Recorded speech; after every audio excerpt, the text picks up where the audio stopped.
Chloe sat in the back of the Audi, watching the city streets blur past the tinted window. The heater blasted warm air against her frozen legs. The car eventually turned onto a familiar, cracked driveway and came to a stop. She pushed the heavy door open, stepped out into the cold, and waved awkwardly to the driver.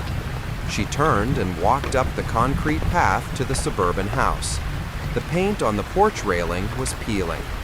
She pulled her house key from her pocket and shoved it into the lock. Before she could turn it, the sound of Brenda's shrill voice pierced through the thin wood of the door.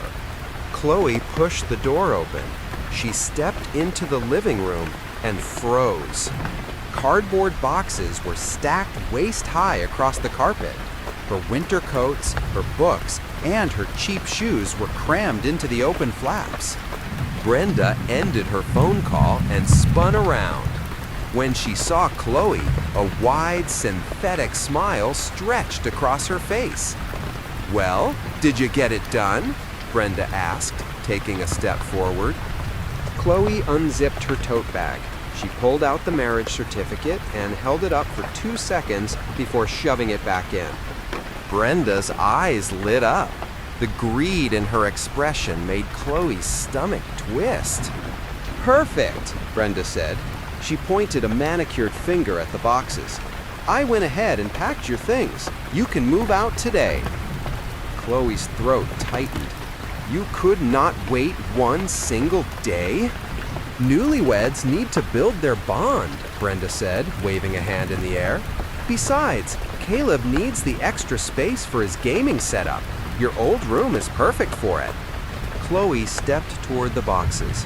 She reached out to check a carton labeled fragile, terrified Brenda had thrown her late mother's ceramic mugs in without wrapping them. Brenda slapped her hand away. "Don't unpack now. You will just make a mess." Brenda pulled her phone from her apron pocket. She tapped the screen a few times and held it to her ear. Right in front of Chloe, she booked a U-Haul truck for immediate pickup. A cold wave of anger washed over Chloe. Her chest heaved. She turned her back on her stepmother and walked up the carpeted stairs to her old bedroom. The room was stripped bare. The posters were gone. The bed sheets were stripped. Chloe dropped to her knees. She reached under the bed frame, her fingers brushing against the dusty floorboards, until she felt the cold metal of an old iron cookie tin. She dragged it out. Inside was $300 in cash and her high school diaries. It was everything she had left in the world. She shoved the tin into her backpack, zipped it shut, and stood up. She did not look back. A loud honk echoed from the street. The U-Haul had arrived. Chloe walked downstairs.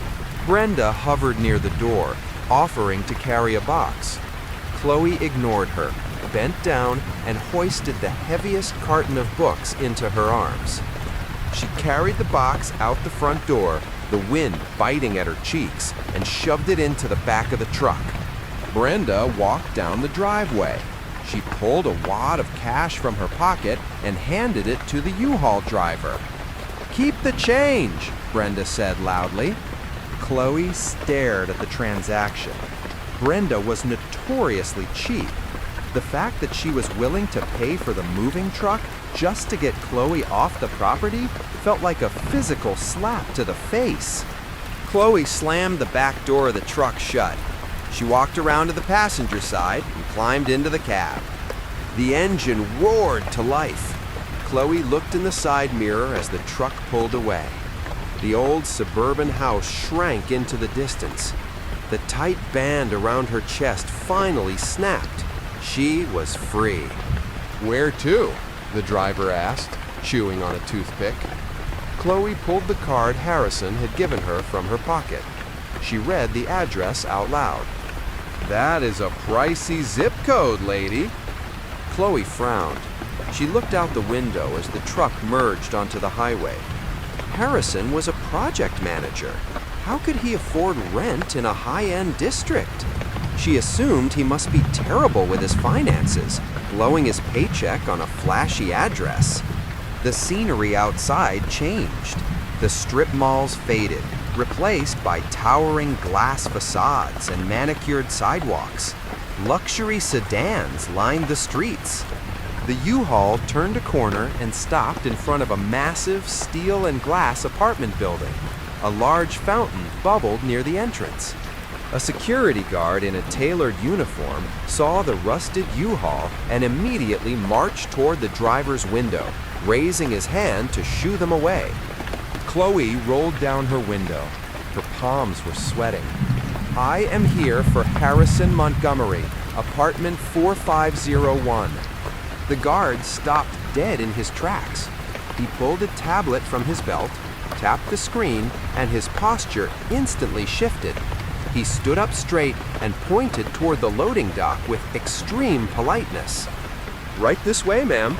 I will open the service gates for you." Chloe blinked, momentarily stunned by the rapid 180-degree turn in his attitude. The transition from hostility to extreme hospitality was jarring.